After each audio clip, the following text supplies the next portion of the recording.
welcome to Just Plain Scary, our airplane-themed episodes of the horror podcast, First Ones to Die. I'm Tierney. And I'm Wolfgang. And we are both flight attendants. I have been a flight attendant for 6 years. I have been one for 3 months. Baby flight attendant. Senior mama. Little baby teacher. Don't call me that. So offensive. Plain MILF. I'll take that one. Listen, no, you're not a senior mama unless you've been in the aisles for at least 10 years, to me. I agree with that. Yeah, so I've still got 4 left, and who knows if I'll even make it. But we are both flight attendants. We love being flight attendants, right? You still love it? You're 3 months in. Of course you do. You haven't had time to get better. And we love airplane horror. Well, I love airplane horror. I think you're coming around to it. I am. I'm now getting into that specific subgenre. Yeah. It's very fun. This episode, Quarantine 2. Did you know? Terminal. If you didn't know that Quarantine, that much beloved American remake of the actually beloved film Wreck from Spain, that exists, and they made a sequel. And they may have made a third one, but it's indecisive. they made a movie and then decided it was going to be part of the Quarantine Quarantine they kind of just series. added it in. It was already made. But we watched the second one today. Yes. And had a pretty good time. Yeah, I think both of us went in kind of expecting it to be bad. Trash. Yeah. Big trash. I mean, you kind of look at the poster, the DVD cover, It and looks you're bad. like, it looks like something you'd find in the $5 Walmart bin. It does, which is right up my alley. I like that kind of trash. After I just yelled at you for saying that you like garbage in the last episode, we like different flavors of garbage, though. Yes. We have different palettes. Yes. Different rat palettes. But Quarantine 2 Terminal, we actually really enjoyed. It was good. It was, like, surprisingly good. I mean, I don't think it was, it's not Wreck. It's not groundbreaking, but it works as its own movie. Yeah. It works very well as a sequel. Yeah. And I guess that'll get into our spoiler-free review. Yeah, absolutely. Let's and recommendation. Do it. Yeah, what we just said. I think that it walks the very fine line where you do not have to watch the first Quarantine movie to still enjoy it, but it adds to it. You kind of get a hint of where things are going. It sort of preps you for the direction. And I think that there were even some good callback moments. It lets it be its own thing. So the first Quarantine movie is exclusively found footage. It is from the point of view of a news crew, and you see all of the action from the camera that the cameraman is holding. Quarantine 2 does not do that. Quarantine 2 was actually filmed with a handheld. Was it? Yeah, it was. And it was really funny when I was looking into it. On the Wikipedia page, it said the guy who made it, I don't remember his name, sorry, sir. First of all, he either wrote or directed the first Fast and the Furious film, which I think was very fun. But also, it said that he used a handheld camera to film it, like these other directors before him, and named insanely talented award-winning directors. And then this guy. Sure. Just like them. Sure, but the point of view of the movie is not that you are watching found footage. Yes. So it lets it be its own thing, but there are nods to it. So the main plot of the movie is a plane taking off from LA. Where the first Quarantine is set. First Quarantine is set very shortly after the events of the first movie. Yeah, like immediately after. There is during. Because the news footage shows the quarantine happening in LA. It hasn't finished yet when the plane is taking off. It does, but it looks like it's towards the end because in the middle you meet characters who talk about the events as if it's already kind of happened. Yeah, but it's been hours since. Yes, but very close after. Yeah. And while on the way, a virus breaks out, forcing them to make an emergency on the plane, forcing them to make an emergency landing back at LAX. Yeah. And both the crew and passengers soon discover that they have been quarantined and they are not allowed to leave the jetway or terminal. Chaos ensues. As they try to fight off the infected, and maintain their own sanity. Yeah, it's great. It's a fun time. But it has a really good use of the airport as a setting, really good use of the airplane, knows when to leave the airplane so it doesn't start to get repetitive, and has some like really interesting ways that it does kills. Agreed on all counts. I think it's fun. I think that's it for spoiler free. So if you care about spoilers for this like 13-year-old film, 2011 direct to DVD movie. Just pause this, go watch it, come back. If you haven't seen either of the quarantine movies, go watch Wreck. Zombie rabies happens on a plane. That's all you really gotta know. Go watch Wreck. And then the first quarantine I liked. It's a beat for beat remake almost. They changed a few things, very few things, but one of the big things. So I'll give it that for sure. And I like the change that they made. And so I enjoy Quarantine. I saw Quarantine before Wreck though. So I don't know if I had already seen Wreck and was a big fan of it, which I would have been from the jump. And I then watched Quarantine, which is essentially just an Americanized beat for beat remake. I might have been a little prissy about it. That's how I saw it. I saw Wreck first. And That's then true, you did. And I knew from you that it was basically a I did beat warn for you beat about remake, that, yeah. which for me, I think it was still very well done. And it wasn't, I still felt like I was watching a movie, not just a remake, if that makes sense. Remakes are movies, beloved. You know what I mean. I felt like I was watching its own thing. Did you? I did. And Okay. I could anticipate what was going to happen, and because of the big thing that they changed, it was kind of interesting to see, like, all right, where's this direction going to go? Yeah, now? that's fascinating to me because I feel like the big change it's not really fully fleshed out until the sequels of both franchises. But it does change the tension of the first movie.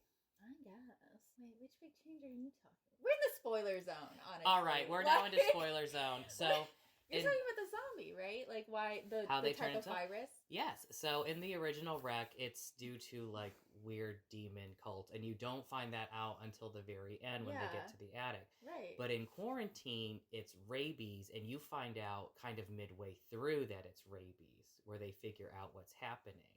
And I think that kind of changes it, and especially in the scene where the vet is examining the infected people and saying, well, with rabies, you can't really check the blood, you have to check the brain sample. And then the camera crew gets pushed out, and then they look and they see that, oh, he actually is checking the brains. Okay, I guess that's fair. So I think it does change the tension a little, and it makes it clear from the jump, which Quarantine 2 does as well, once they realize it's rabies, that there is no cure. Once you are infected, that's it. You're done. It. Like, you are dead. Baby. So I think that does change. It did change the tension for me. Yeah, that's fair, I think. I guess that's true. This is another thing, because we watched them in the opposite orders. Mm-hmm.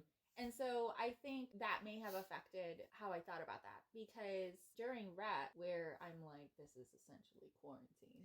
Yeah. But it came first. I mean, I didn't think it was a remake of Quarantine. I was just kind of like, okay, it's all the same stuff. And then the end reveal of demons being involved. That threw me. Ah, I see. So I had spent that whole movie thinking it was rabies, like Quarantine, and then the demon reveal at the very, very end. And you love a good demon. I love a good demon. I love a good demon. I like the rabies angle as well. Rabies is terrifying. Rabies is terrifying enough. I mean, for sure. But I love a good demon. You know, I was raised Catholic. There's an understanding there. I'm kind of like, I know that guy. You know? Blorbo for my nightmares. Yeah, I spent my entire early childhood terrified of these. Oh, there's something familiar in this fear. The demon we know, literally. Yeah. Rabies I was never scared of as a kid. Never. Because I knew rabies shots were a thing, so I was just like, if I ever get bitten by anything, I'll just get a shot. Whatever. I mean, growing up, like, when I became an adult and understood that there was no cure for rabies, then I was kind of like, oh, that's scary. That's scary, scary. But, I don't go around in, like, caves that often. So, I think I'll be fine. Demons can be wherever. Yeah. They can just be, lurking around the fucking corner of the 7-Eleven. I don't know. famous paranormal hotspot, the 7-Eleven. Yeah, and then what am I supposed to, there's not a demon inoculation, you know? Like, I just guzzle holy That's water? the blood of our Lord and Savior, Jesus I Christ. guess that's true, but then I'm still fucked because I never drank the wine at communion because everybody else was drinking out of that cup. That was nasty. I was like, I'm not getting mono for God. No. I had enough to deal with.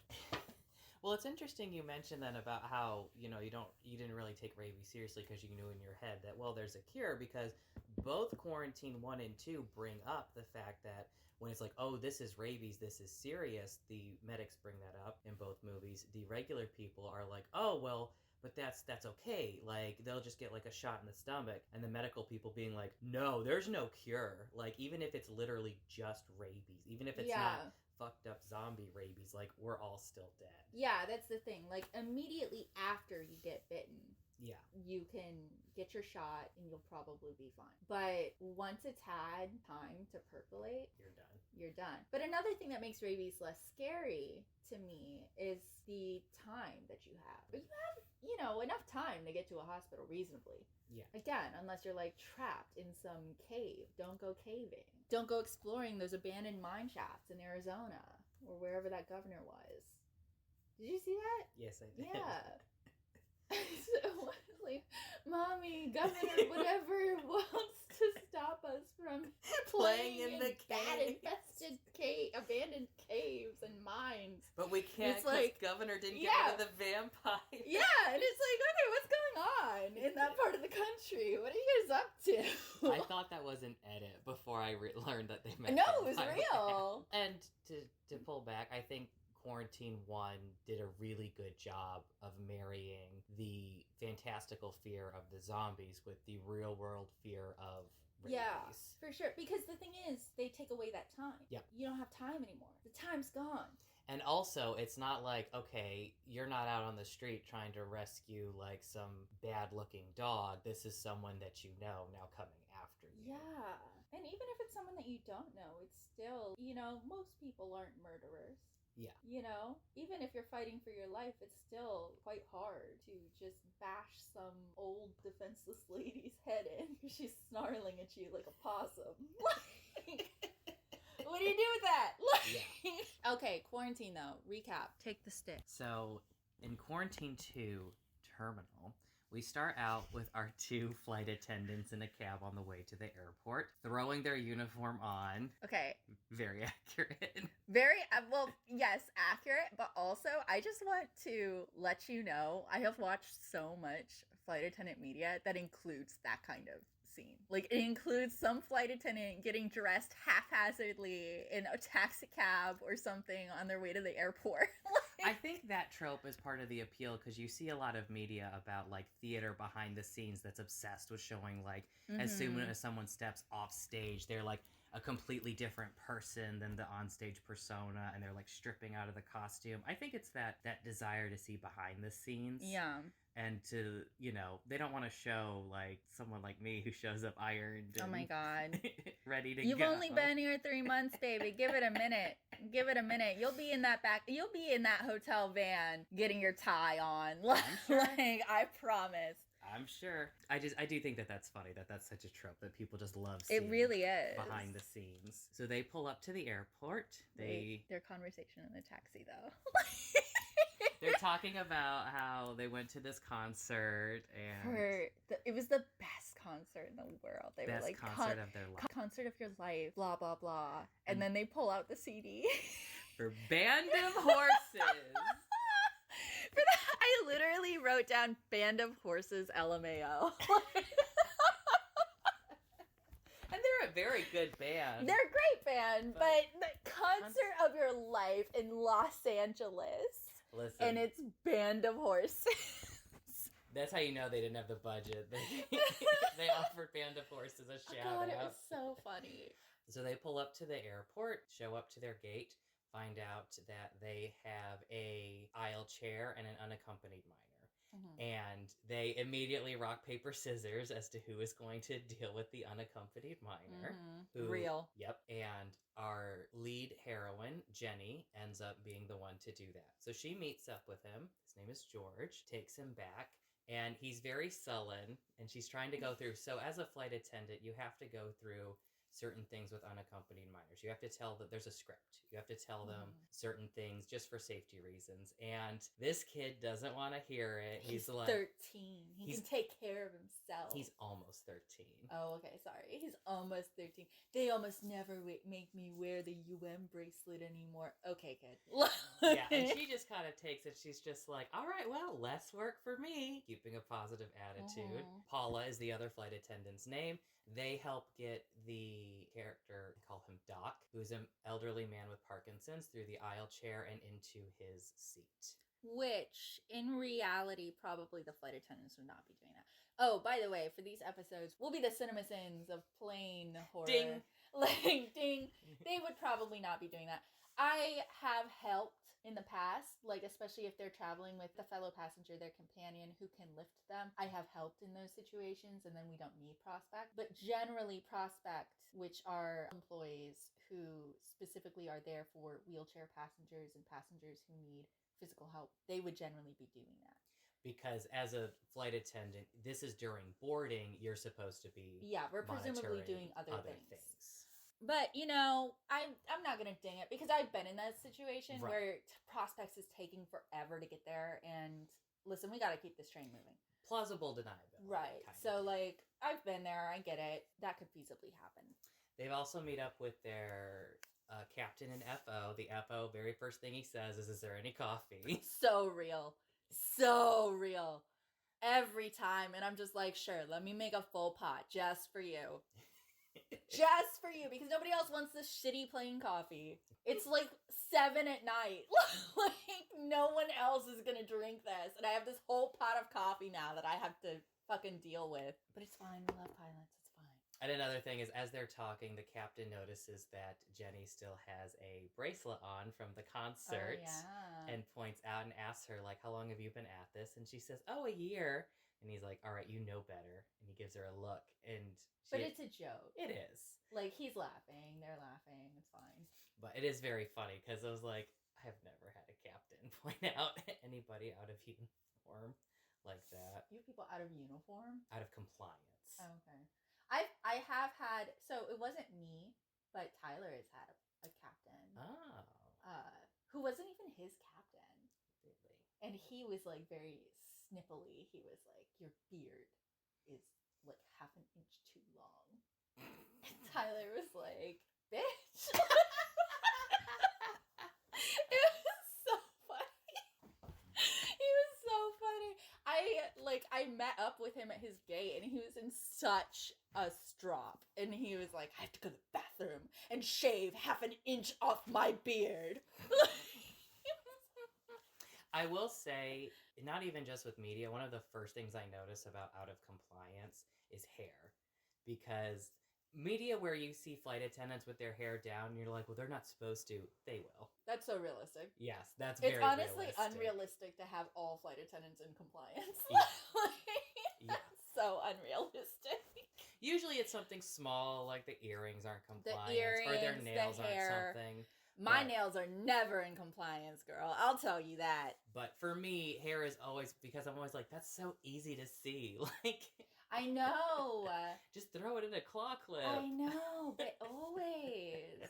All right, so they continue boarding, and it's a very small flight. They mentioned specifically, church group canceled, so it's going to be a pretty light load. They are on a very small plane, which appears to be a real airplane that was probably put out. I think it was probably a cabin trainer. Right, cabin trainer. So it was probably out of commission. Some parts had probably been taken off. We never really see the back of the aircraft. We don't see the aircraft from the outside as a whole. So I imagine things like the engines and everything have probably been repurposed. Maybe they sell them to the movie rights to rent out for. Yeah, that is a thing that happens. Yeah.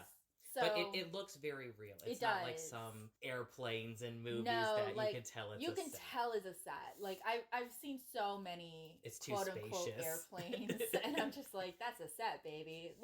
That's 3 walls. But this plane, it's very narrow. It's a very small, probably a regional, where one side of the aisle is a single seat. The other side is just 2. It's very claustrophobic. Mm-hmm. Characters cannot stand like side by side in the aisle, they have to kind of angle, which is very real. Very small bins. Yep. Only 2 flight attendants needed. Yep. So boarding continues. We meet more people. We meet a couple where the wife is pregnant and her husband is an asshole. We have a man who loves golf. That's pretty much his characteristic. He hits on the flight attendant as he boards. He does. The first thing he does is he says, what's a guy got to do to get a beer on here? Ugh. Which, that's usually people coming from, like, Las Vegas or Miami. I mean, LA. Yeah. For sure. And we also have a gentleman on board who has a carrier full of hamsters. Hamsters in bolded quotes. Bolded, big quotes. And he's trying to put them in the overhead bin. Which you don't do with animals. Like, any animal. You have to keep them under the seat in front of you. Like, it was so odd. And then also, for both of our airlines, I can't say this for every airline. Yeah. But for both of our airlines, and many others, only cats and dogs are allowed in the cabin, period. Yep, every other animal has to go under. I don't know how this man even showed up with these hamsters. And Jenny was just like, oh, it's fine. Yeah, where she should have been questioning it. They won't fit into the overhead bins because, again, very small. Very small. So they go underneath. And there's also an older woman with a cat, which you don't really... Just in her purse. Yeah, it's not a proper... It's not even a pet carrier. It's literally her purse. I truly think that they got to filming, they were like, we didn't think anything. Like, we didn't get a pet carrier for the cat. Just put it in her purse. Just put it in her purse. Just put it in her purse. She's a crazy cat lady. Put it in her purse. She would not have made it through. No, in her purse, girl. It's a cat. Yeah. With a little bow. Now, with a little bow. This lady does try to let her cat out, which I have had so people real. Just try to let their pets out. You are supposed to keep your pet in the carrier at all times. You can pull the carrier out onto your lap during flight, but you cannot open it and let your pet out. Although that said, I have never had anybody let a cat out or like pull a cat out. It's usually people with dogs. Yeah, the small dog people. Yeah, the small dog people always pulling that little Pomeranian out. Like, put it away. That thing don't want to be out. Put it away. It's shaking like a leaf. So, flight gets underway. Nobody's paying attention when they do the safety demo, which is so real. So real. Also, when they were setting the galley up and they were pretending to do their announcements, and they go to sleep. That's real. Yes. That's so real. All your flight attendant wants ever is for you to just pass out. Just go to bed. Have a nice little plane nap. Napping on the plane is so much better than napping anywhere else. I promise you. It is. This sleep is unreal. I've thought if I had, like, mind control powers, the mundane way I'd use it is I just make everybody go to sleep. Everyone goes to sleep. Y'all wake up when we land. Listen to Funeral by Band of Horses on repeat, which is my plane nap song of choice, by the way. Is it really? It really is. How amazing. I put that shit on repeat, put my eye mask on, I'm out. God. While I'm not working. Never while working. With that legal disclaimer. I must stress this. No, I mean, that's true, though. So during boarding, when they were trying to put these hamsters into an overhead bin, Golf Man attempted to help, saying, I think the bins in the back are bigger, which, of course, they're not. Again, real. So real. And while he's trying to shove the carrier in there, before it's taken out of his hands, he gets bit. And during the flight, as the Jenny does service, probably took her all of 3 seconds with them. There are like 7 people. 7 people on there. That's a dream flight, by the way. Truly, I've had those flights. Yes, they're so nice. Sees he's not doing too well. He's sweating out. She asks him if he needs something, and he's asked for just water. Goes through, gets him that. And as she's looking later, he looks like he's passed out. Like he's not responding. She goes to check on him, and as she taps him to try and get his attention, he starts to vomit, and he starts to react and get sick. And thus starts the chaos in the air, where as Jenny is trying to clean up, suddenly Golf Man, I don't remember his Bunt! His last name was Bunt, like the cake. Yes, it was. Starts to attack, and he's demanding that he be let off the plane. and he starts saying things like, well, if you want to help me, let me off this plane. Stop this plane and let me off. And that's clearly not happening. So, in desperation, or as something's happening to him, he rushes the flight door and tries to break it down and demanding to be let off. The flight deck door, which is like steel. Yes. And the pilots are not allowed to open that under any circumstances during any emergency. Correct. And did you know pre 9/11 they used to be curtains? Yeah, and they also would like hold them open and let kids. Oh yeah, like, they'd be chilling all flight. Sit in there. Yeah. A lot of things changed. A lot of things changed. So pandemonium ensues as the other passengers help take him down. The zip ties. Zip ties come out. Those zip ties, baby. Yep. And the first officer up front almost goes to open it, and the captain reminds him, "We don't open that."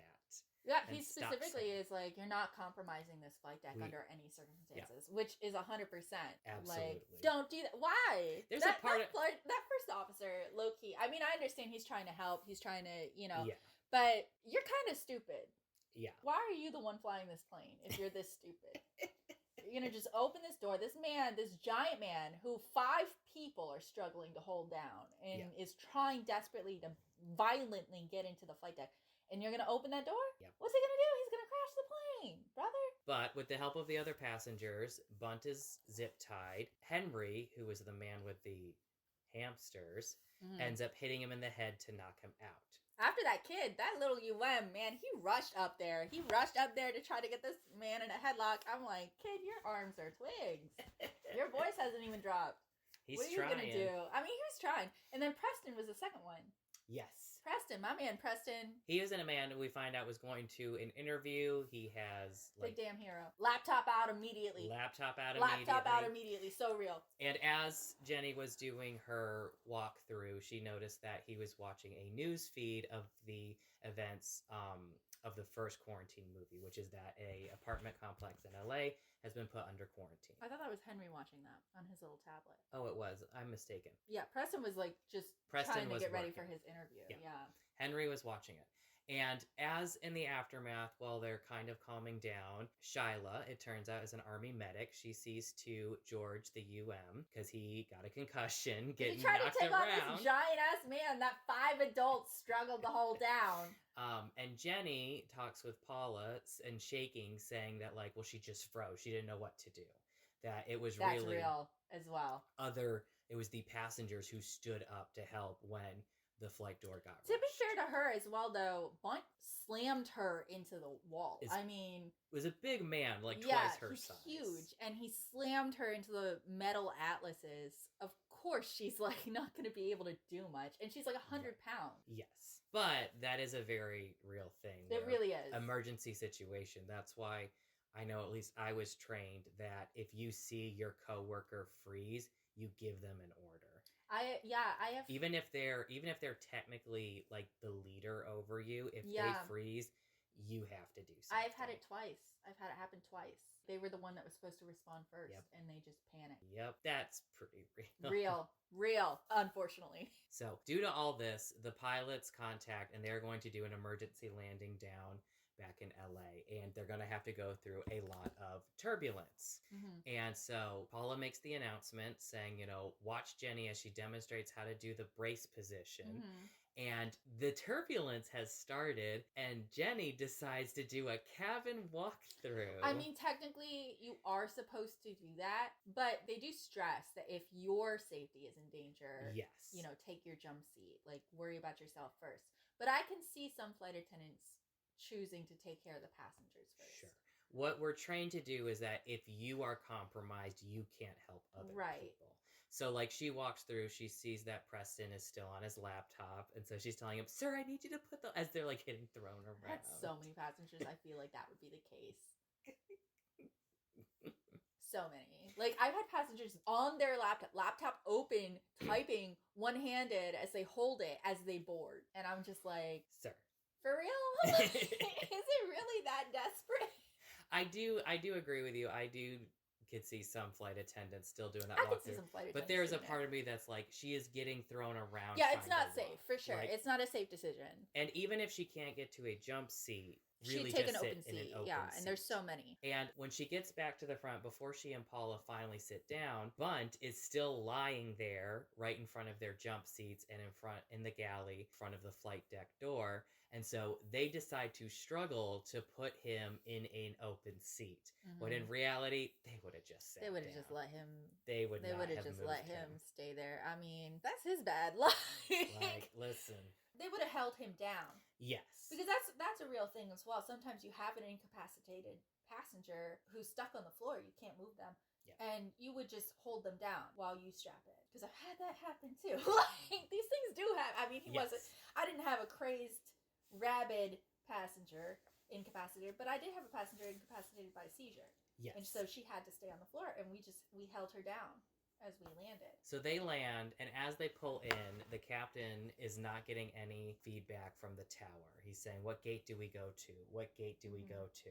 And finally he says, okay, I'm just going to take this gate. Pulls in, sees that there's a ramper there who kind of, this is so real, where he just looks at him like, what are you doing? Like, what the fuck? He like shrugs with the wands. Yeah. The landing wands. He's like, what the fuck?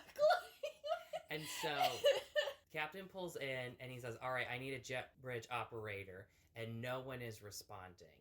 So that ramper, who is named Ed, as we come to find out, is the one who helps get it set up. And opening the door, he's just like, what are you doing here? You're the wrong airline. You're at the wrong gate. Like, what are you doing here? And Jenny is screaming, evacuate, because Bunt has... Well, it was the captain that gave the evacuation order, which is also real.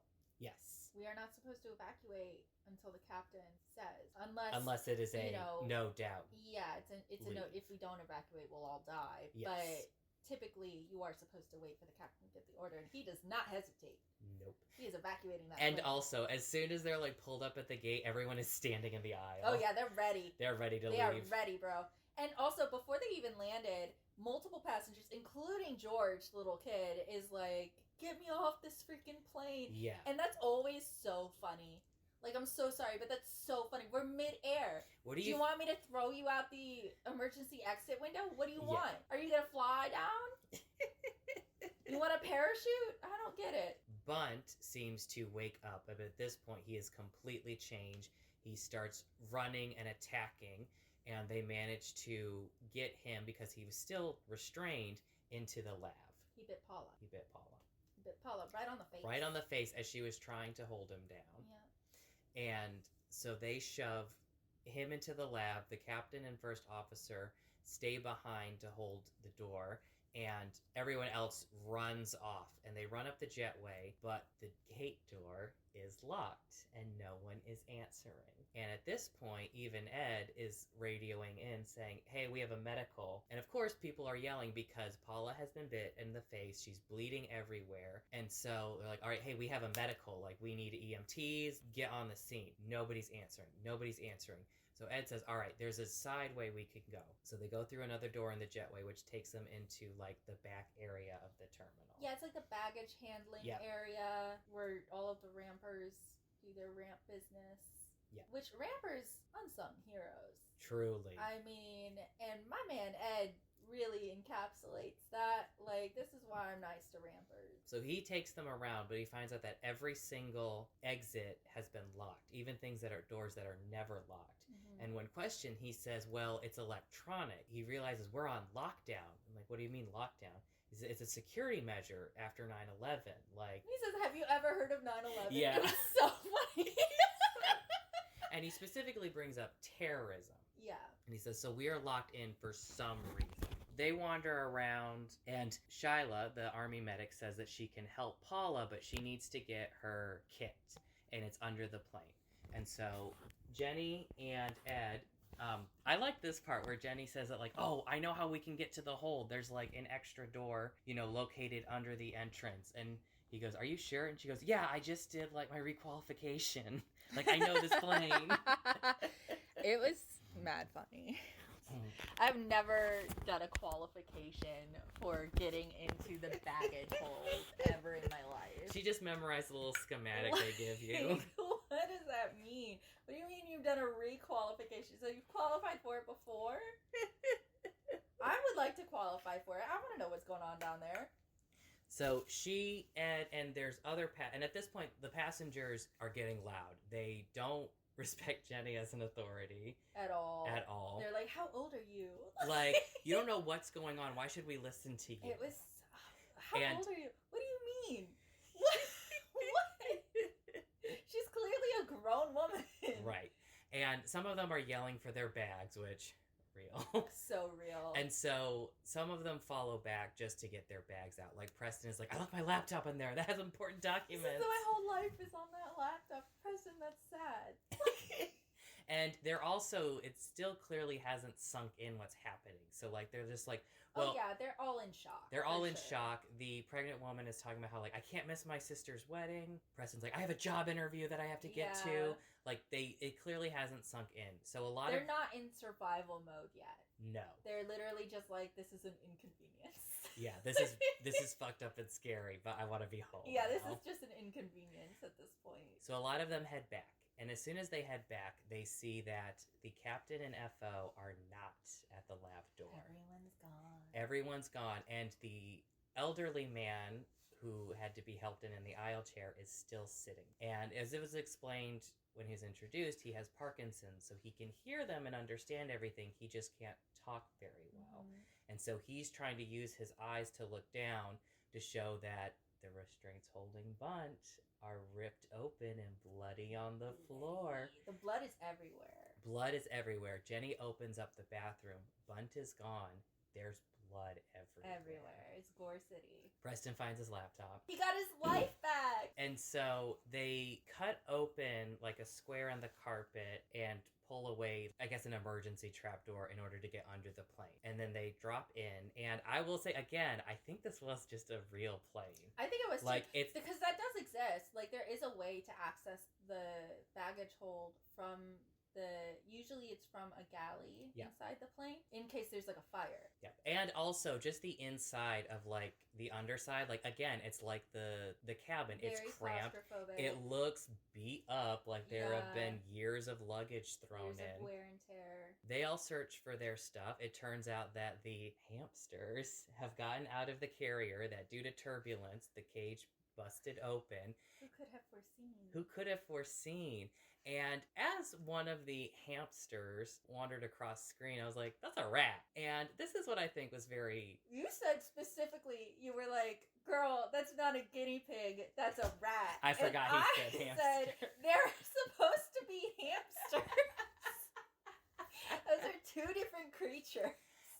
And one of the things I think that makes this movie really good is that it, as you anticipate something that might be like a CinemaSins ding, it's brought up because Ed in that scene says there's a rat there, and Henry, who is followed down to try and get his stuff, says, oh no, they're my class hamsters. Well, at first he tried to play it off. Yeah. Henry was like not going to claim the rats. He was like, oh no, rats. As if he doesn't know anything about these rodents.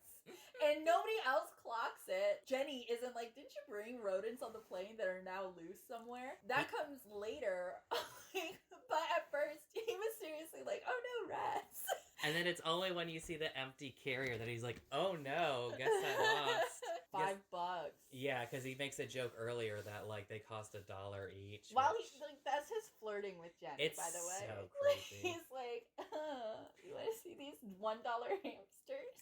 Also, during this, asshole, the husband of the pregnant woman, I don't remember his name. I don't know, we'll just call him asshole, comes along because he was one of the ones yelling for his bag, and he pulls out a gun.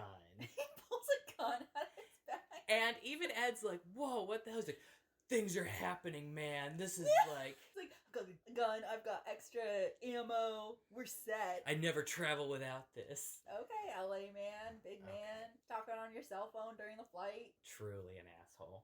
And I do want to say, with during the flight before things really popped off, he was talking on his cell phone, and Jenny tells him, like, sir, we're in flight, you have to get off, and he's ignoring her to continue calling, and she's just like, sir, she's just kind of getting a little louder, like, sir, it's part of FAA regulations, you can't. Henry wanders up behind her, snatches the phone out of his hand. Literally escalating the situation. Yes. And there's almost a fight between Asshole and Henry. And Jenny tries to defuse it. And she's just like, and talks to his wife instead and says, if he doesn't put the cell phone away, then security is going to have him arrested when we land. Yeah.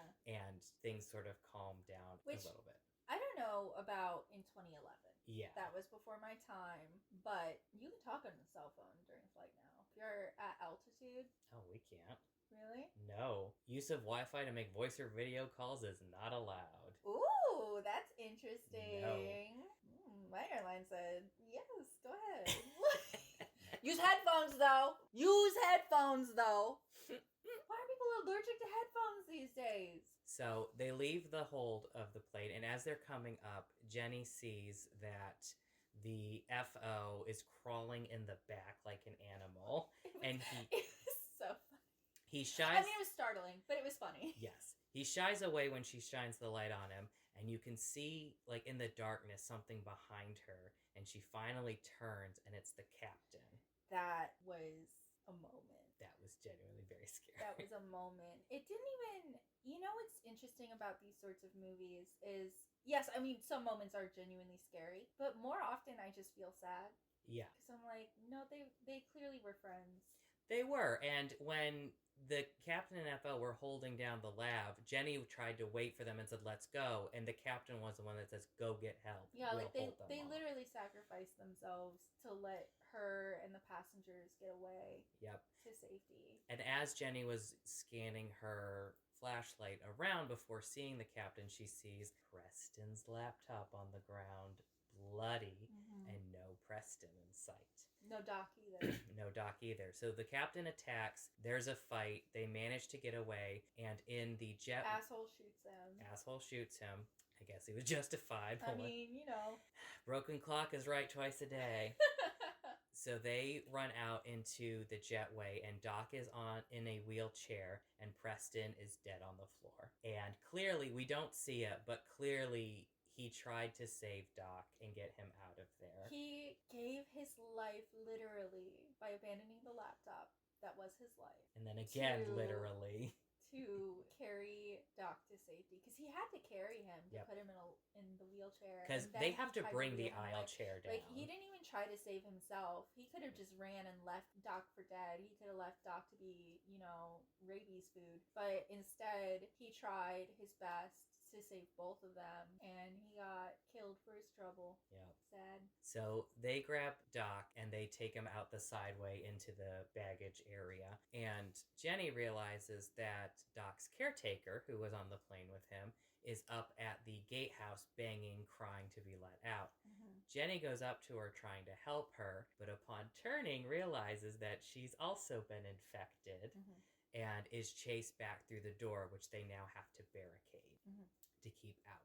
But they saved Doc. They do save Doc, and they bring him down with the others. And at this point, Jenny takes control, where she's just like, well, Captain's dead, FO's crawling around like an animal, Paula's out of commission, I'm in charge. You are all my passengers now, so listen up. And there's a really great moment where Asshole has a gun, and he's trying to take control, and he points it at her, and he tries to use that as leverage, and she just looks at him and says, so shoot me or shut up. She said, shut the fuck up. Shut the fuck up. She dropped an F-bomb, and suddenly everyone was like, oh, I guess she is an adult. And I will say that, like, in emergency situations, I think passengers do tend, if you have a presence, like, they will listen to you. Yeah. And so for Jenny to get that presence, I really liked that. Well, even the fact that they were, like, so dismissive of her before was kind of weird to me, because that wouldn't happen. No offense to passengers, but they're sheep. There's no way in this situation that they wouldn't all just turn to Jenny, who is the uniformed person in their midst, and be like, what now? And usually the issue goes the other way, where passengers assume that we know or can do things more. That we can't. Yeah. No, sorry, I don't actually know what's going on with your hotel reservation. Well, what do you mean? What about your little phone right there? I see you on that little phone. You can call the gate on your little phone.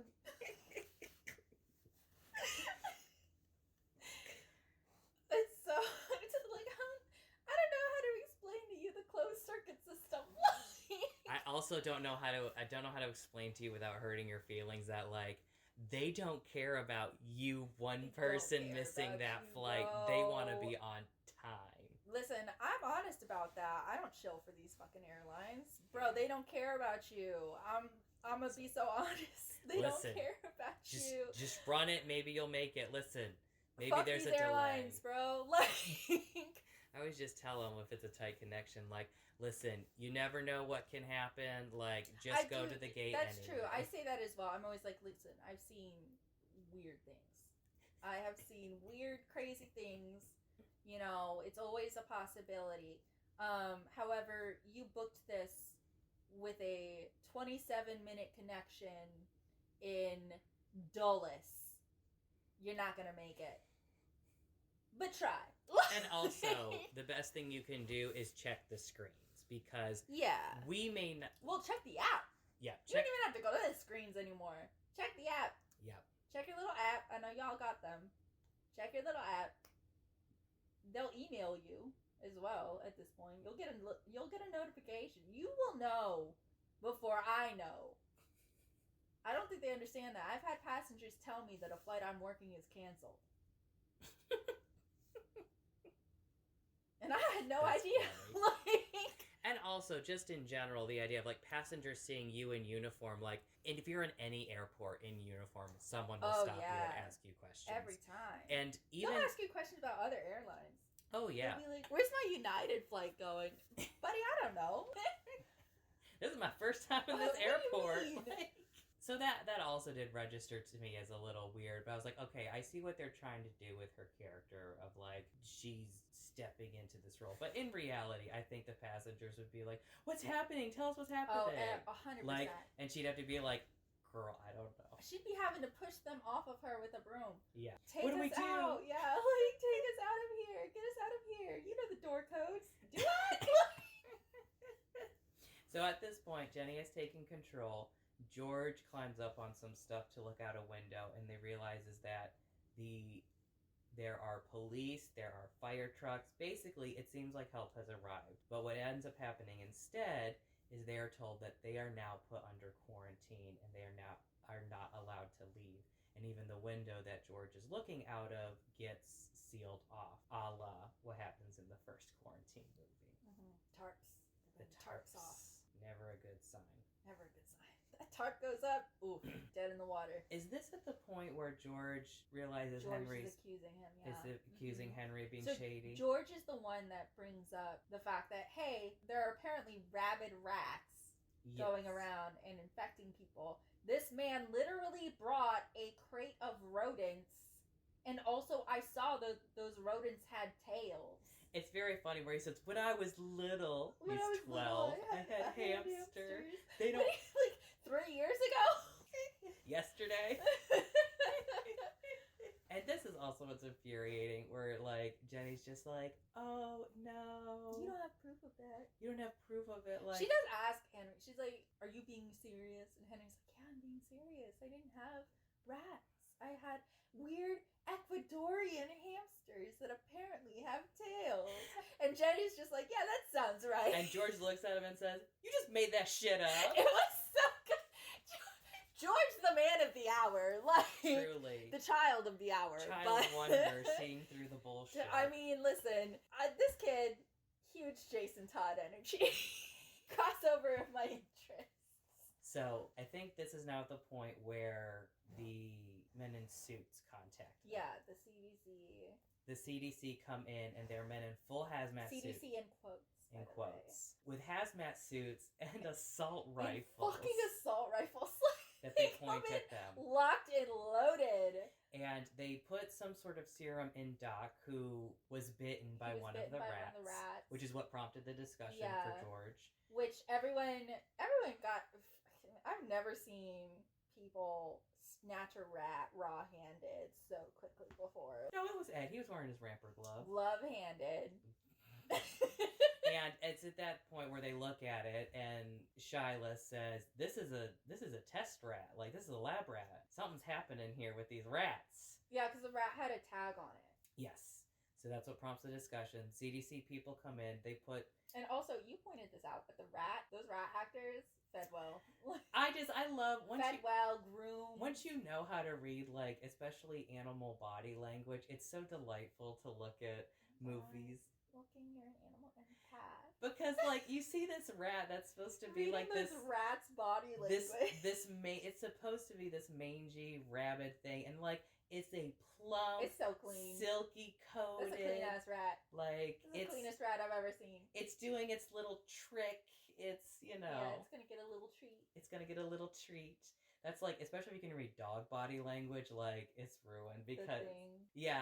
Well, no, The Thing, that dog actor was very well done. That dog actor was insanely good. But this is... Well, here's a side fun fact. In the movie, The Chronicles of Narnia, The Lion, the Witch, and the Wardrobe, they had wolf dogs for the wolves in that movie. And they had to digitally take out the dogs' tails because they wouldn't stop wagging because they were very happy. Like, being with the actors. They were having a great time. They were hanging out with their friends. They were getting so many treats. They did their trick and got a treat.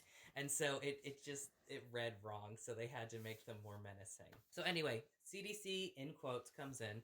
They give Doc a serum.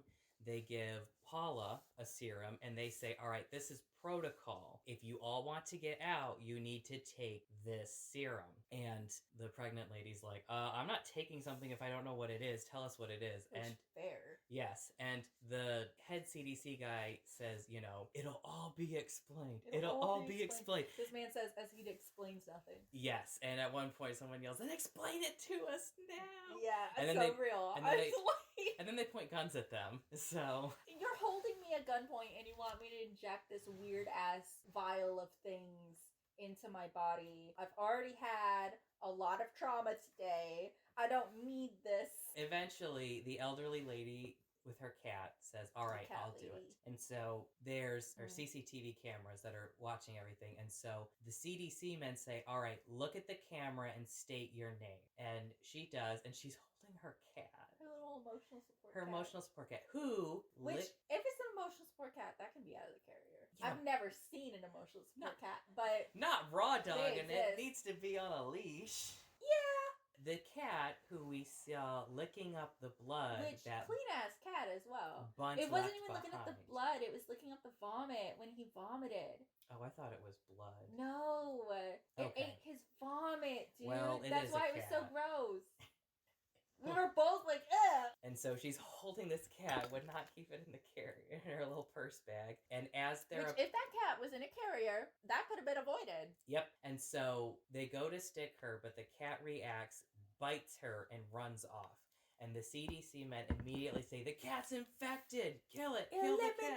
Eliminate the cat! And they just start shooting into the dark. And this is the first time we see their thermal vision, which is just inverted. It's just inverted. But they call it thermal.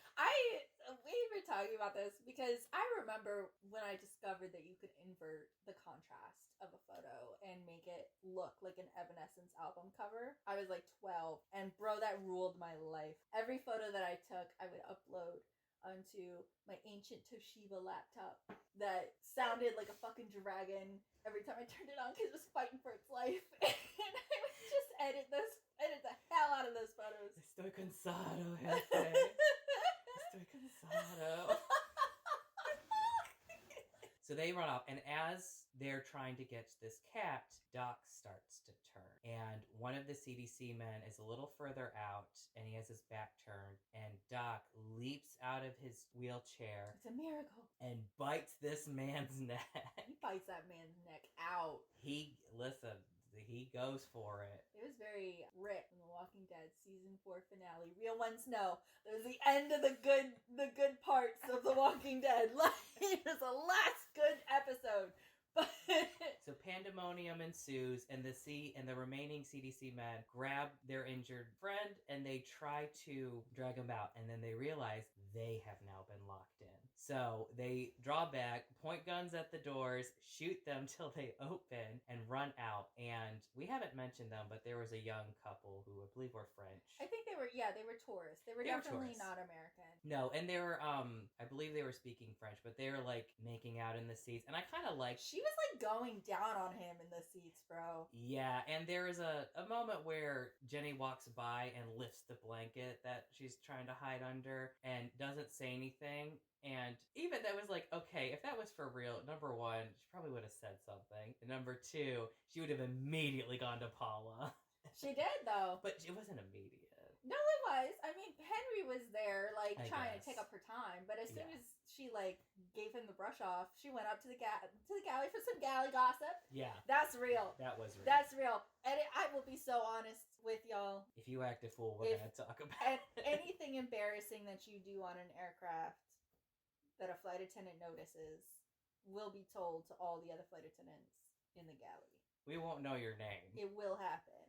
But we will talk about you. If you do something foolish, if you do something weird, we will discuss it. It will be discussed. Be normal. But what I kind of like is that the boyfriend has a camcorder. Yes. That he's using to kind of tour around. We're not seeing anything from the camcorder, but it felt like kind of a nice nod to quarantine. To the first movie. Yeah. He tries to run out with the CDC members and immediately gets shot. All of them get shot. All of them get shot. The CDC guys get shot. All of them are shot on sight as soon as they clear the door. The passengers managed to rescue one of the CDC because they realize he's still alive. Shot in the leg. So they yank him back in and they shut the door. Pandemonium is ensuing. So they that's the whole movie. Pandemonium ensues. Infected are reacting, and so they run and they get to a catering truck. Mm-hmm. Oh, this is the best. And so they run inside, and as they run in, it's revealed that Asshole is infected, and he's beginning to turn. He's fighting it, and as they're climbing into this truck, about to pull down They're trying to save his wife. Right, and she won't leave him. Mm. And so, right as she's finally starting to get into the truck, Asshole fully turns, grabs her, yanks her back, and then the door slams shut. Mm-hmm. And you just hear the screams. So inside of the catering truck, they talk with the CDC guy who reveals they're actually CBDT. It's like It's like chemical, biological... Defense something. Terrorism. Yeah, it's with Homeland Security. Yeah. I don't know if it's a thing. Probably not. That's above my pay grade. But he brings up that they believe that this was part of a terrorist attack, that there are people who have been trying to cultivate a killer virus, and that he brings up what happened at the apartment complex in LA, that there is a biolab in the attic, and that they've been trying to find cures, and that there's been one survivor, quote unquote, but he isn't doing very well. Realistically, it's been less than 24 hours. Right. Since the apartment situation from quarantine 1. So, I mean, they couldn't have developed a cure. No. Shyla is the one who points out, saying that those protocols were all different. They were going to inject everyone with a different cocktail, basically.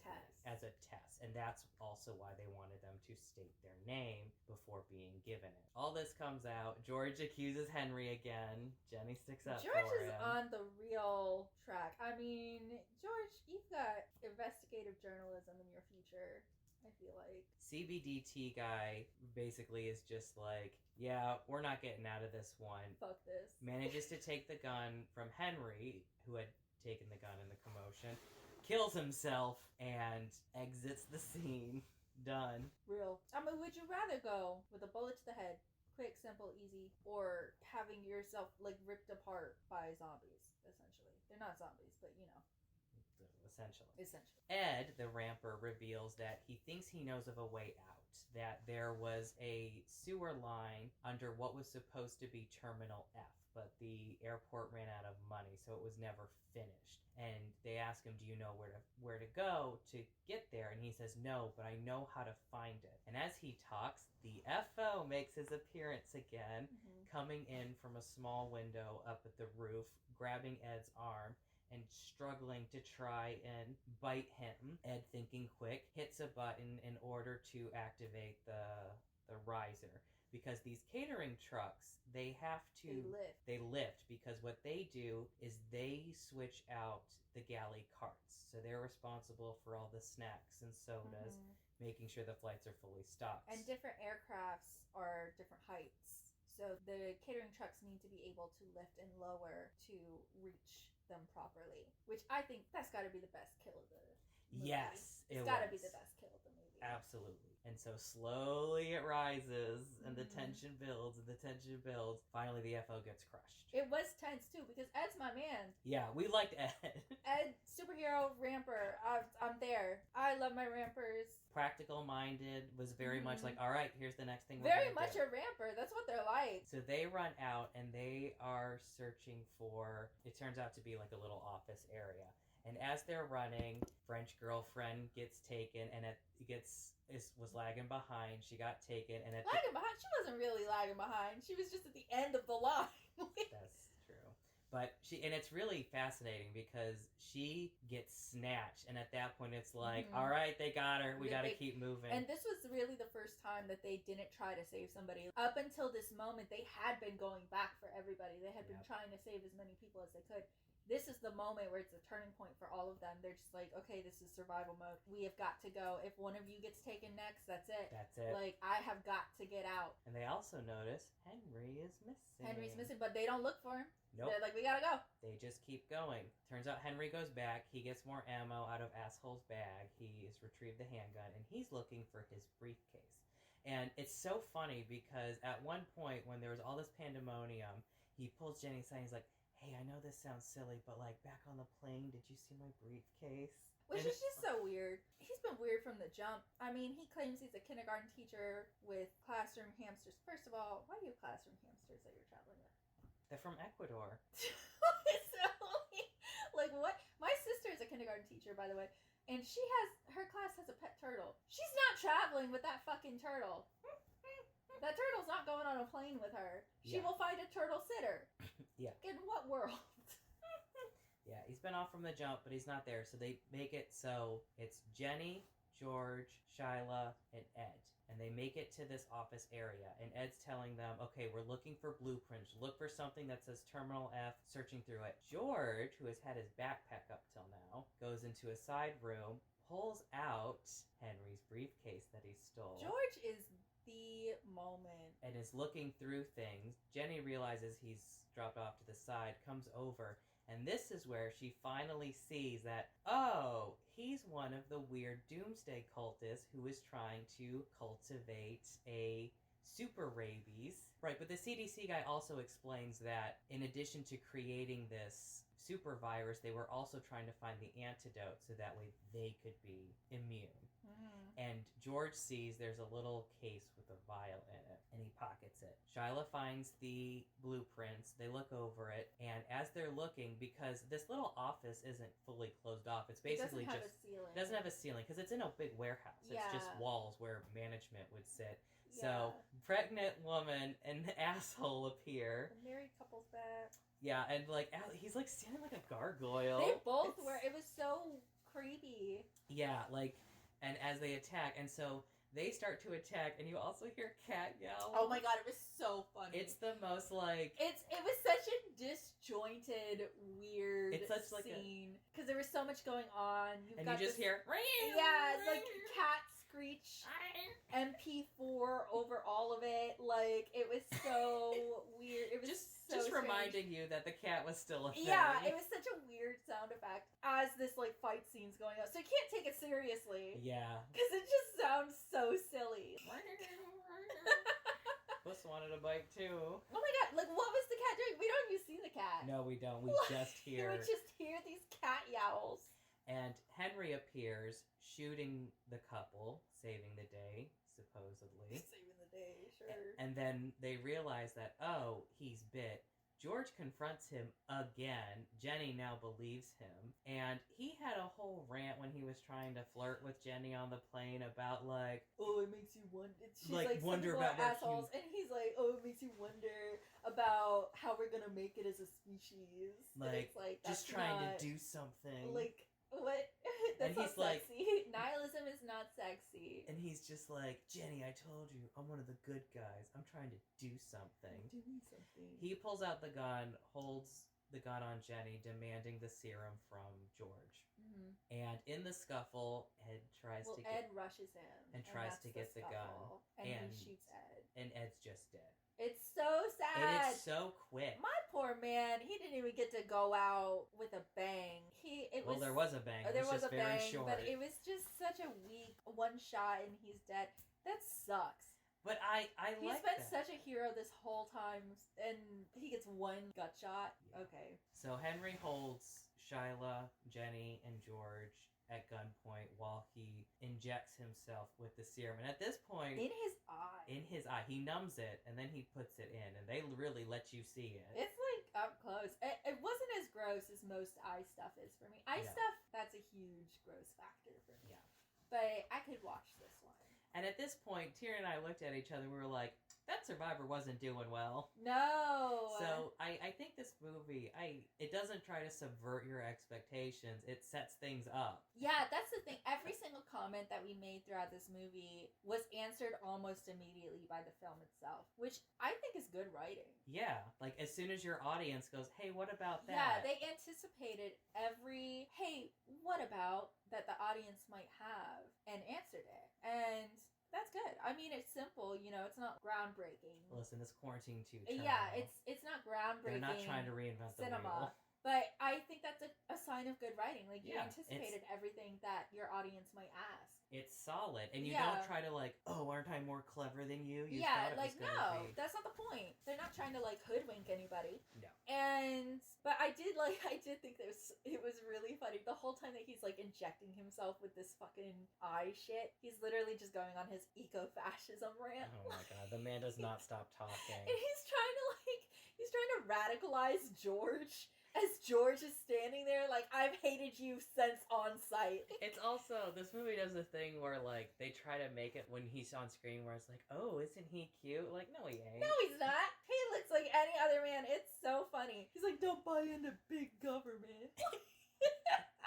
There's such a huge range between not liking big government, because who does? Look at our government. It sucks. We can all, I feel like everyone kind of understands that. Versus deciding to open up a new plague upon the human populace Yeah. that you will just inoculate yourself from. He even has a line where he says, like, humanity needs a new virus. And there was kind of a moment with The this... Earth could use a new plague. Yeah, post-COVID. And there's a scene where when the pregnant couple gets on, Oh, the yeah. wife takes out sanitizing wipes and she's wiping down the seats. As if to show that she's, like, neurotic. Paranoid. Yeah. And for us, it's like, that's just That's normal. just normal. Like 50% of passengers do that these days. Yeah. And you're right. This is an interesting film to watch post-COVID because of that. Because, yeah, like, we have had the new plague. Did it do the Earth good? Did it? No.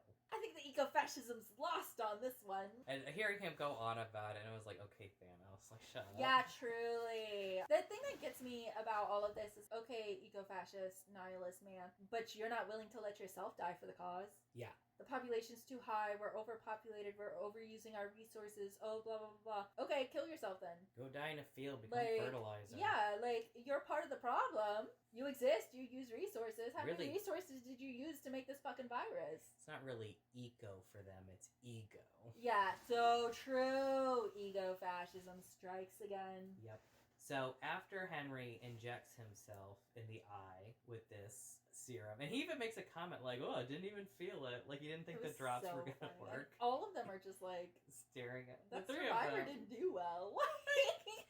He takes George as a hostage and runs off. And so Shyla and Jenny run around and they decide, because they're trying to survive, the other infected passengers now are attacking you. And French Girlfriend has a great moment where her back is turned and Jenny thinks that she's okay, and then all of a sudden she just like starts sniffing like an animal. Jenny stops, and then she just leans back like a contortionist until Yeah, like only a contortionist could lean her very eerie. back and is like looking around. Shyla and Jenny got split up as they were running. they meet back up hiding in this conveyor belt area, and it turns out Shyla had gone to get the CBDT guy's equipment, which, as an army trained soldier, makes a lot of sense. And she has his thermal camera, and she hands it to Jenny and says, look, with this, you can see them before they see you, to cut through. Because it's dark. And to help her. And as Jenny looks through it, we see that Shyla has been bitten. And she knows it. And so she's saying, Jenny, you go get George. You get out of here. And it's so heartbreaking. And she's just like, I guess it just wasn't my lucky day to fly. And she's like, I'm gonna buy you some time. Yeah. She goes out like a big damn hero. She does. She exits out. She runs to some stairs and starts screaming. And she's attacked by like 5 of them at once. And she goes out fighting. And for us, we were like, as they were whittling down the numbers, we were like, we know Shyla's not gonna make it because it's 2011 and she's a black woman. It's pre-Jordan Peele. But at least seeing this, where it was like, at least she went out with a bang, and she wasn't the final girl, but she got damn close. She got damn close. But the thing about the quarantine movies is, the first quarantine had no final girl. The first quarantine, everybody died, and that's the point. And I like that. I did too. And I was kind of. But by the time Shyla goes out, we're both just kind of like, okay, well, we hope everyone dies. Yeah. Everyone should die. There's no final girl. It's just like quarantine. Yeah. Everyone's doomed from the beginning. When talking about horror, and especially movies like this, where you know there's going to be high kill counts, how each person dies matters. It does matter, for like, sure. The French couple, like, basically, the boyfriend just died as a plot point, and the girlfriend just got, like, we don't even see it. She literally just leaves the screen. She gets snatched. She gets snatched, and then that's it. So, for she got her little, like, animal moment, though. Her little exorcist moment, for sure. Maybe that's why she was hired. Is like, can you do this? Do that. Can you fit yourself in a suitcase? Let me see it. That's your audition. So just can you speak French? But just in the context of horror, Shyla has a very heroic. Shyla's great. Did we already talk about Paula? No, because we haven't gotten to that yet. Yeah, no, that happened first. Did it happen first? Yeah, that happened back when Ed was still alive. Oh, okay. Well, in there running around this terminal, we see Paula, which at this point we're like, it's been a long time. Maybe she's immune. Yeah. Ooh, wouldn't that be neat? Wolfgang was like, oh, maybe she's immune. And I was like, there's no way. I didn't know for sure. But I was thinking maybe that would set up into a sequel where she, like, gets held in a lab because would be they're interesting for sure. Doing stuff, you know. No, she is infected. Yeah. And she attacks, and Jenny has to fight her off. Jenny kills her. They were clearly very good friends. It should have been playing "Funeral" by Band of Horses. I was saying, as Jenny was killing her, I was just like, they should be playing "The Funeral" by Band of Horses. Yeah. And it's like, and Tierney started laughing. I was like, not to cut the drama. Yeah, it did cut the drama by a lot, but it was like, really funny. It was like a big fight, and like it was a huge emotional moment. Paula gets pushed. Paula gets pushed. How she dies fully is that Jenny pushes her off because they're like up on a level. Jenny like slams a huge ass wrench into her head. Yes, and she falls back off and is like dead on the floor in her own blood. And Jenny's having the funeral would have played so well right then. Really billion day funeral. And then we thought it should be like the SNL skit making fun of the OC. Oh my god! And just had The Funeral by Band of Horses playing over every death scene. It just starts. We'll just make that edit. Just starts again.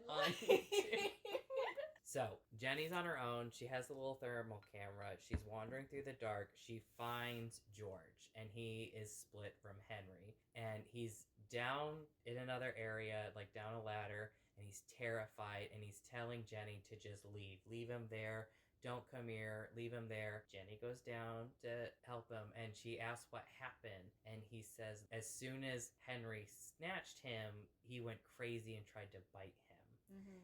And as Jenny's looking around for him, there's a splatter on the lens. Mm-hmm. And she looks up, and Henry looks like crazy.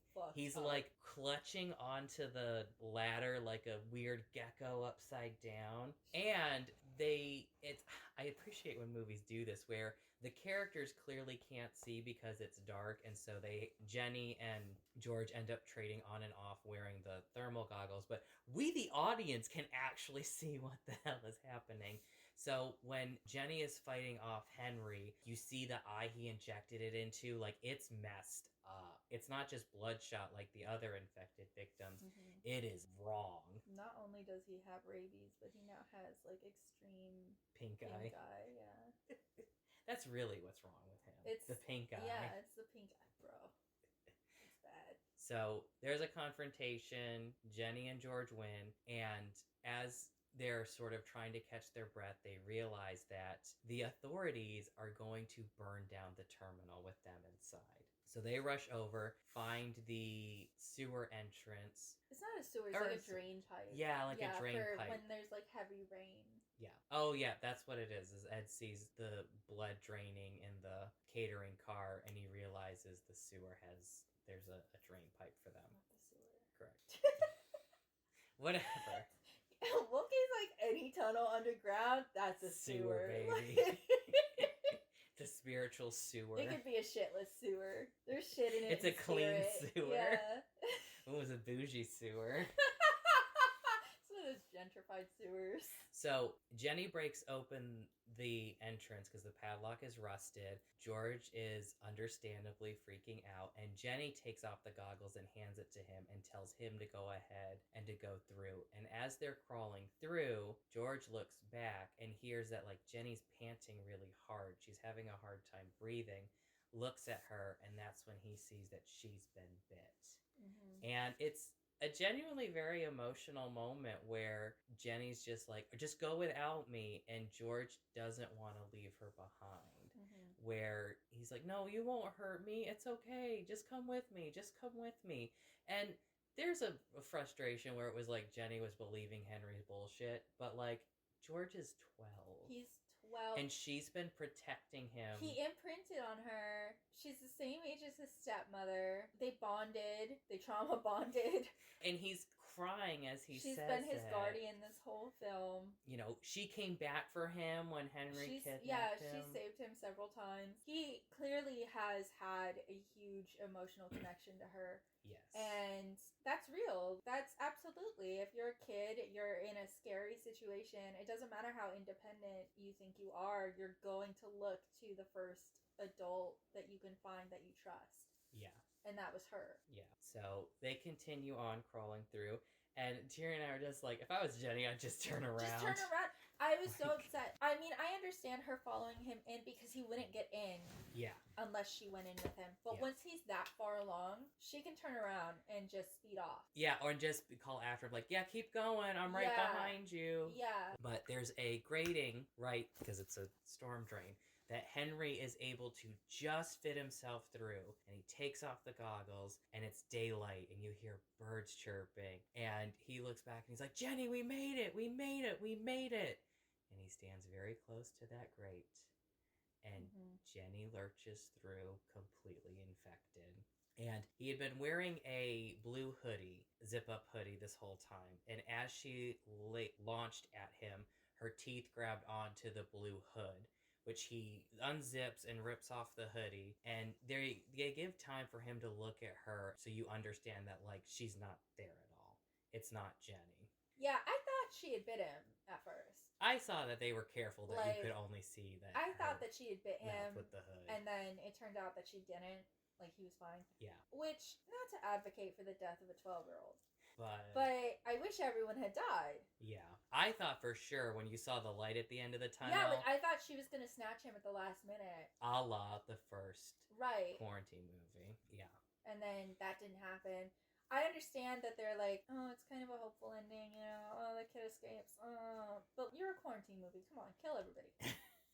Be real. And with the hoodie, I noticed they were very specific where whenever George was feeling guarded, he'd put the hood up.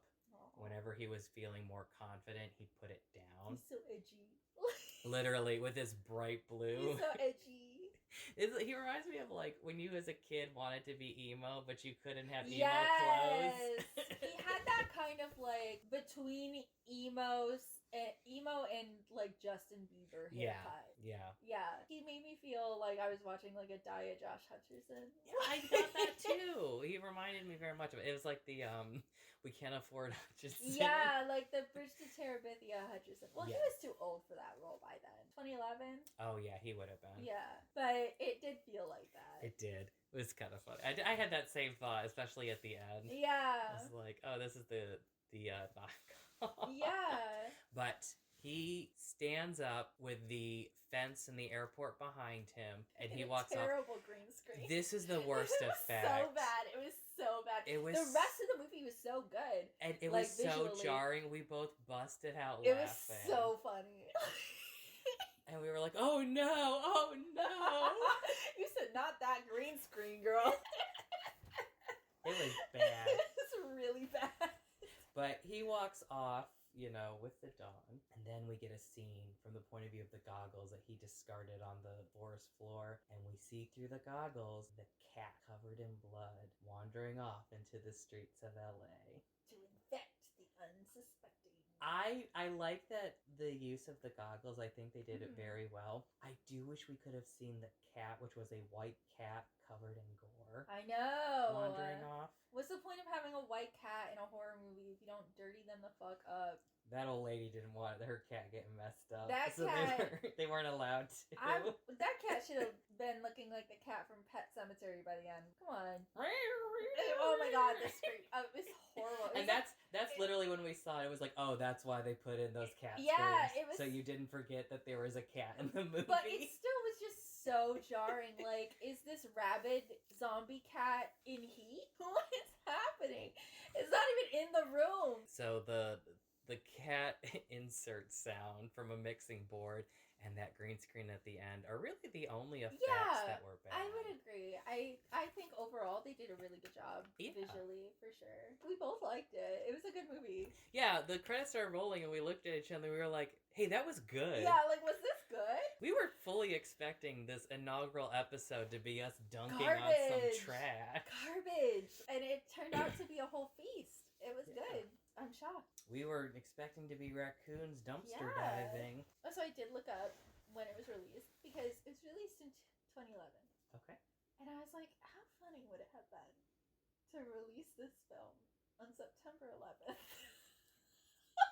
Did they? No. Okay. It was released in January.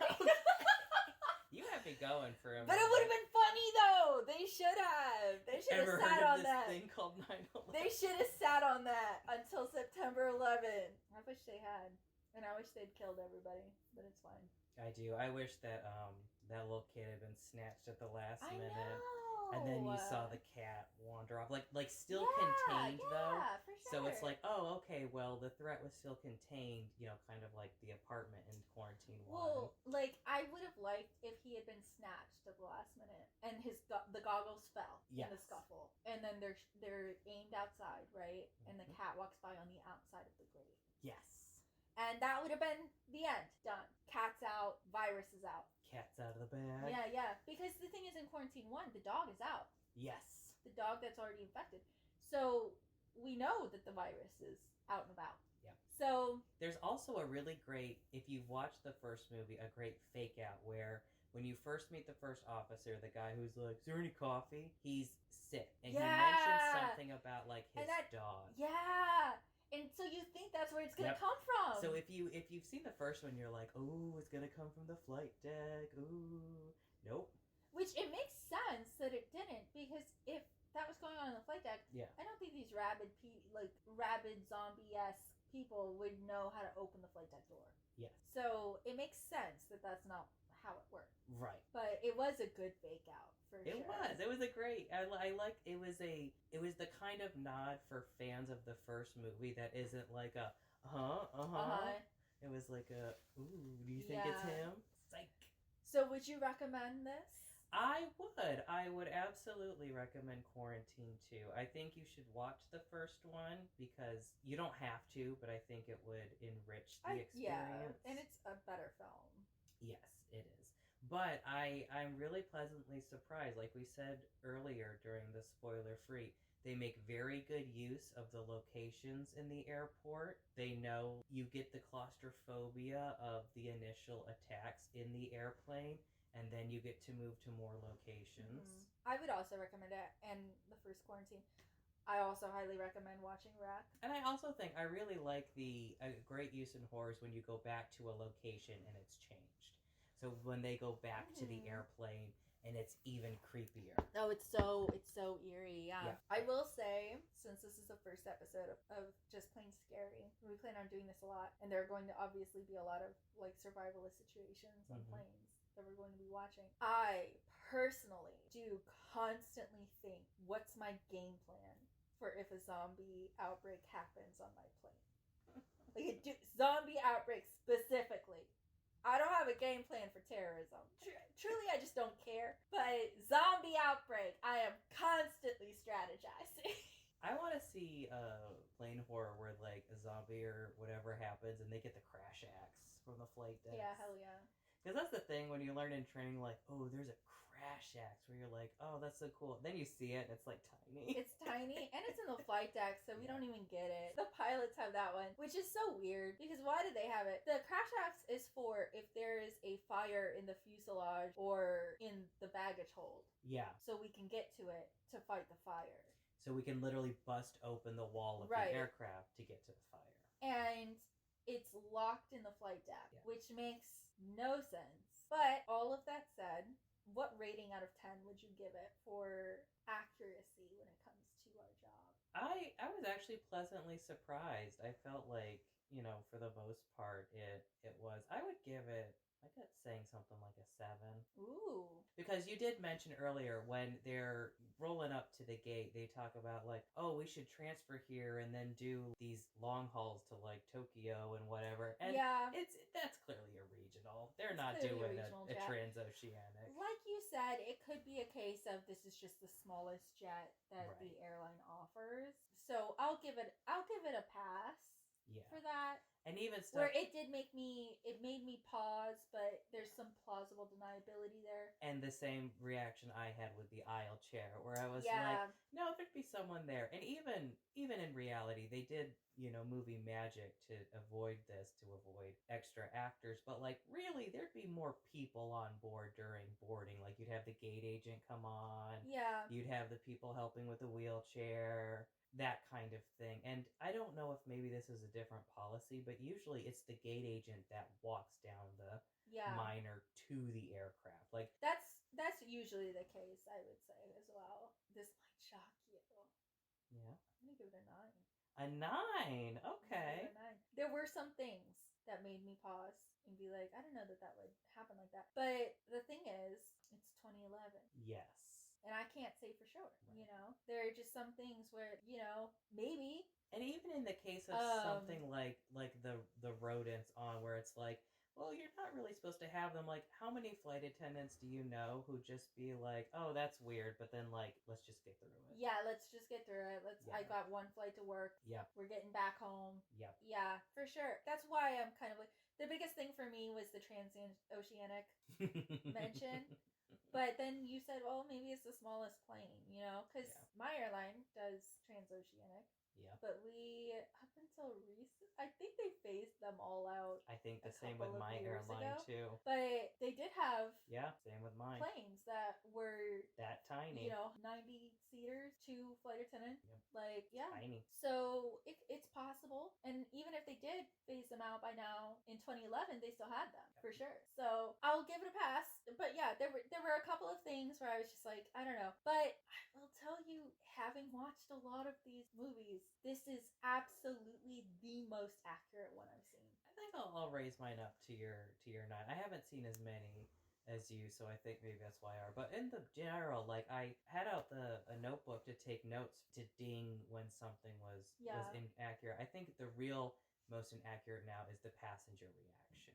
Where I agree. I think that's passengers probably would have latched on to her. I understand that was the point for her character development. Yes.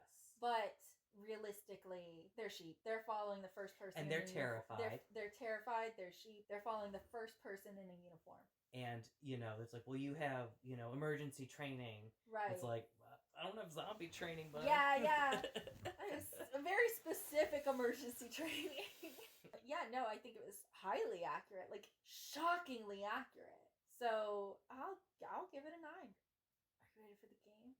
Sure. What's the game this time? Okay. Again, I did ask many flight attendants what their red flags were for passengers. And I included all of them that I got. Well, all the best ones. Except for Tyler's, whose only response when I asked, what are your biggest red flags for passengers? He said, when they board. A man who's been called literal slurs. He said, the biggest red flag is when you show up on my plane. Okay, so here's the situation. We're going to take turns. On this one, we do have an even number of rounds. Learning as we go. Yes, we're each going to pick 3 passengers.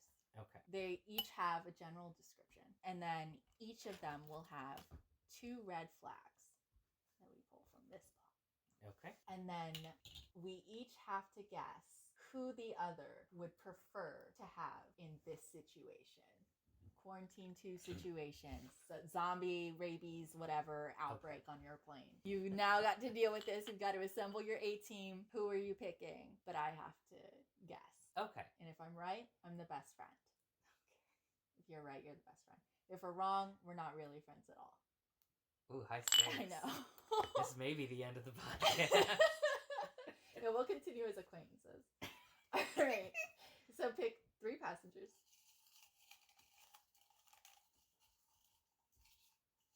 Jesus Christ. They don't have a lot of room to move. I don't want to just pick 3 off the top. Okay. Okay, read your description. Roberta, Paralympic. Selena, wearing cosplay. Depends on the cosplay, to be honest.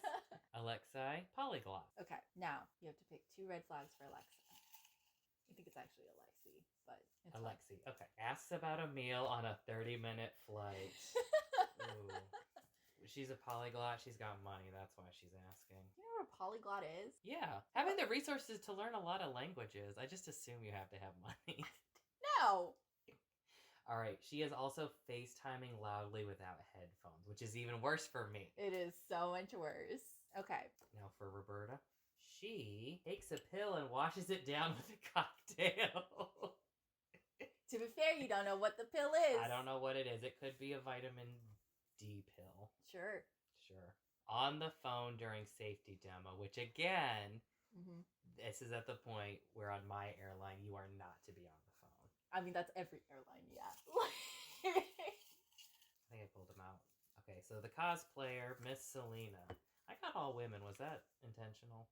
Alexi is a male name. Alexi. Why didn't you correct me? I mean, you know, maybe it could be gender neutral. Okay, Alexi. Maybe they're all women. All right, Selena, the cosplayer, argues about there being no more overhead bin space because they got so much shit with their cosplay. That's so true, actually. They're going to or from a con, and they're complaining because they spent genuinely hours on this thing. They don't want to be parted with it, and they're mad there's no room in the closet. That's why they're wearing it. They couldn't fold it. All right. Keeps taking cabin pet out of the carrier. Which we were just talking about. I feel like I've met this person. Oh, Henry, I've met all these people. Okay, I'm going to pick my passengers and their red flags now. Okay. And then we'll do the guessing. Okay. I've got Chris, who's a non-revving flight attendant. Okay. Possibly good to have in an emergency. Depends on what the... So I said possibly.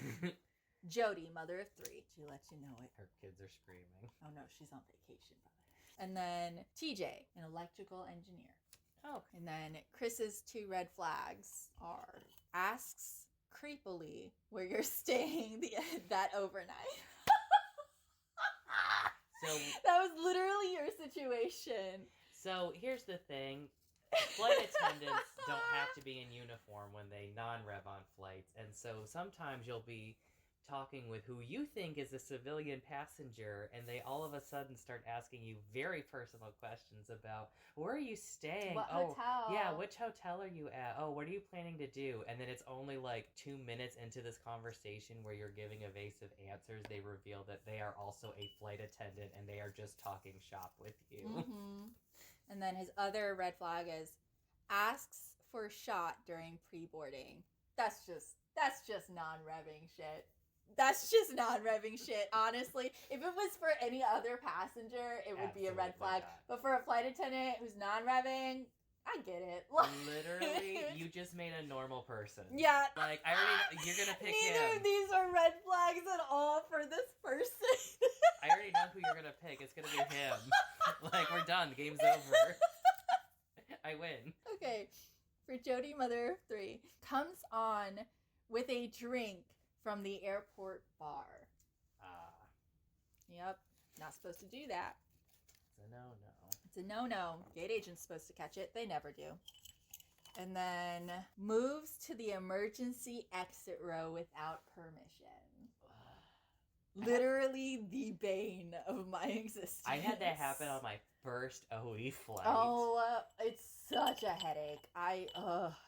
Truly, nothing makes me have disdain for a passenger more. Nothing. Okay. Anyway, TJ, electrical engineer, says they fly more than you.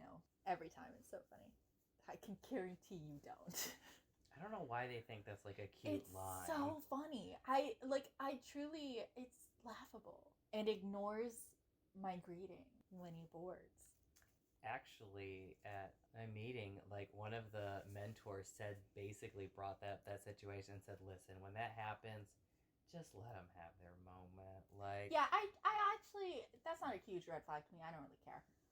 But a lot of flight attendants apparently get torn up about it. I truly don't care. I feel like it's how they say it. Like, if it's like a smug, or like where it's the kind of passengers that think they I know. fly more than you. That thing does. It's not. It doesn't piss me off or anything. It's just a joke. Like, it's just a joke. I know you don't. You know you don't. This is hilarious, and you're probably stupid. So, like, it doesn't tear me up. The emergency exit row thing tears me up. I cannot stand it. And that's the thing about, if you're in the emergency exit row and something goes down, I have to know that you will follow instructions. Exactly. You have shown me you will not follow instructions. Exactly. Roberta takes a pill and washes it down with a cocktail and on the phone during the safety demo. Alexi was asked about a meal on a 30-minute flight and FaceTiming loudly without headphones. Selena argues about there being no more overhead space for her cosplay costumes. These all worked out very well. I know, and keeps taking cabin pet out of the carrier. All of these suck. They do. All of these suck, so I feel like it comes down to the general description. And in a survival situation, I feel like you would want someone who is pretty able physically to do incredible things. So I'm going to go with Roberta. Yeah. I did want to give a mention to Alexi, because being a polyglot, especially if you're on a plane with a lot of different languages, or if you're trying to call for help, that could be very useful. Helpful. But yes, survival situation like this, you absolutely are right. It's like, well, we got to go with the general description because all of these people suck. Okay. Do you want to? You're going to pick the flight attendant who's just a normal person. It's just a normal guy. And who has emergency training with the airplane. It's pretty incredible that ended up like that. Because if he had come on with a drink from the bar or ignored my greeting and said they fly more than me, that would be a very different person. Yeah. That would be so like, I don't trust you. Yeah, like immediately, okay, bitch. But no, these are just Turns very out we normal really things. are besties.